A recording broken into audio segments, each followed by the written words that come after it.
ایک جامع مسجد کے خطیب کی ایک خوبصورت بیٹی تھی جو جامعہ میں پڑھتی تھی۔ ایک دن وہ جامعہ سے واپس گھر آئی تو گاڑی سے اترتے وقت ایک لڑکے نے اس کا چہرہ دیکھ لیا۔ لڑکی بہت حسین تھی، لڑکے کو پسند آئی۔ اس نے پتہ کیا لڑکی خطیب صاحب کی بیٹی تھی۔ لڑکے نے اسی دن سے صف اول میں نماز پڑھنے کا اہتمام شروع کیا۔ اذان سنتے ہی وہ مسجد کے دروازے پر پہنچ جاتا، نماز تک تلاوت قرآن میں مشغول رہتا تھا۔ 6-7 مہینے تک وہ اسی معمولات کا پابند رہا۔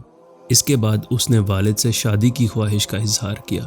والد نے کہا ٹھیک ہے، دیکھ لیں گے، مناسب رشتہ ہے۔ اس نے کہا کہ لڑکی میں نے دیکھ لی ہے۔ والد کے پوچھنے پر اس نے خطیب صاحب کی بیٹی کے بارے میں بتایا۔ والد نے کہا یہ تو بہت اچھی بات ہے، امام صاحب سے ملتے ہیں۔ ایک دن وہ امام صاحب کی خدمت میں حاضر ہوئے۔ امام نے لڑکے کے بارے میں پوچھا تو انہوں نے اپنے بیٹے کی طرف اشارہ کیا۔ خطیب نے لڑکے کی دینداری تو دیکھ لی تھی اور لڑکی سے مشورہ کرنے کے بعد اور اس کی رضامندی لینے کے بعد رشتہ قبول کر لیا۔ چنانچہ رشتہ طے ہو چکا تھا۔ 7 ماہ بعد شادی ہوئی۔ شادی کے کچھ عرصہ بعد لڑکے نے نماز پڑھنے میں سستی شروع کر دی۔ 1-2 ماہ بعد لڑکے نے داڑھی بھی کٹوا دی۔ جب گھر آیا تو لڑکی نے سخت ناراضگی کا اظہار کیا۔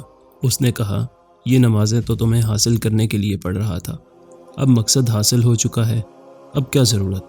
لڑکی یہ سن کر بہت افسردہ ہوئی اور جا کر والد صاحب سے کہا کہ اس بے دین کے ساتھ ایک دن نہیں رہنا چاہتی۔ یہ معاملہ محکمہ عدل تک پہنچ گیا۔ قاضی نے دونوں میں تفریق کا فیصلہ کیا۔ لڑکا بہت پریشان ہوا۔ اس نے بہت کوشش کی لیکن لڑکی کو دوبارہ نہ پا سکا۔ لڑکے نے ایک جادوگر سے مدد حاصل کرنے کا فیصلہ کیا۔ جادوگر نے بڑی رقم ادا کرنے کا مطالبہ کیا۔ لڑکے نے سارے پیسے پیشگی ادا کیے۔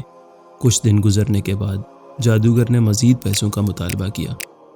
لڑکے نے فی الفور وہ بھی ادا کیے اور کہا کہ کام ہو جانا چاہیے، پیسوں کا فکر نہ کریں۔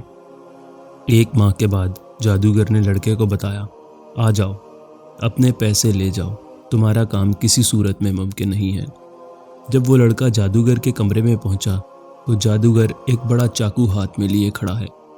لڑکے نے حیرت زدہ انداز میں پوچھا یہ کیا کر رہے ہو؟ جادوگر نے کہا مجھے قتل کر دو ورنہ 2 قتل کر دیے جائیں گے۔ لڑکے نے کہا میں نہیں کر سکتا، لہٰذا میرے پیسے دے دو۔ اس نے پیسے دیے۔ لڑکا پیسے لے کر بھاگنے لگا۔ پولیس والے نے لڑکے کو پریشان حالت میں بھاگتے ہوئے دیکھ کر گرفتار کر لیا، پیسے ضبط کر لیے۔ لڑکے کے توسط سے پولیس جادوگر تک پہنچ گئی۔ جادوگر نے پولیس کو کہا مار ڈالو، میں مرنے والا ہوں، مجھے وہ نہیں چھوڑیں گے۔ پولیس دونوں کو قاضی کے پاس لے گئی۔ قاضی کو جادوگر نے پوری کہانی سنائی کہ ہم جادو کے ذریعے عمل کرتے ہیں اور کامیاب ہو جاتے ہیں، لیکن اس لڑکی پر جب میں نے عمل کیا اور شیطان سے مدد حاصل کرنے کی کوشش کی تو اس کے گھر کی حفاظت پر فرشتے مامور تھے۔ پھر میں نے دوسرا عمل کیا، تب بھی فرشتے مامور تھے، لیکن پہلے سے زیادہ تعداد میں تھے۔ اس کے بعد میں نے رئیس الشیاطین سے مدد لینے کی کوشش کی۔ اس بار جب وہ گھر کے پاس گئے تو وہاں فرشتے کھڑے تھے۔ اس دن کے بعد سے اب مجھے وہ شیطانی گروہ مارنے پر تلے ہیں۔ قاضی حیران ہوا۔ اس نے خطیب صاحب کو بلایا۔ جب امام صاحب تشریف لائے تو انہوں نے پوچھا کیا عمل کرتے ہو کہ فرشتے آپ کے گھر کی حفاظت پر مامور ہیں؟ اس نے پوچھا کیوں، کیا ہوا؟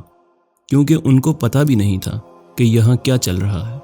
جب انہوں نے امام صاحب کو پوری کہانی سنائی تو خطیب صاحب نے کہا کہ ہمارے گھر میں صبح روزانہ سورہ البقرہ کی تلاوت کی جاتی ہے، اور جس گھر میں سورہ بقرہ کی تلاوت ہوتی ہے اس پر جنات اور شیاطین اثر نہیں کرتے۔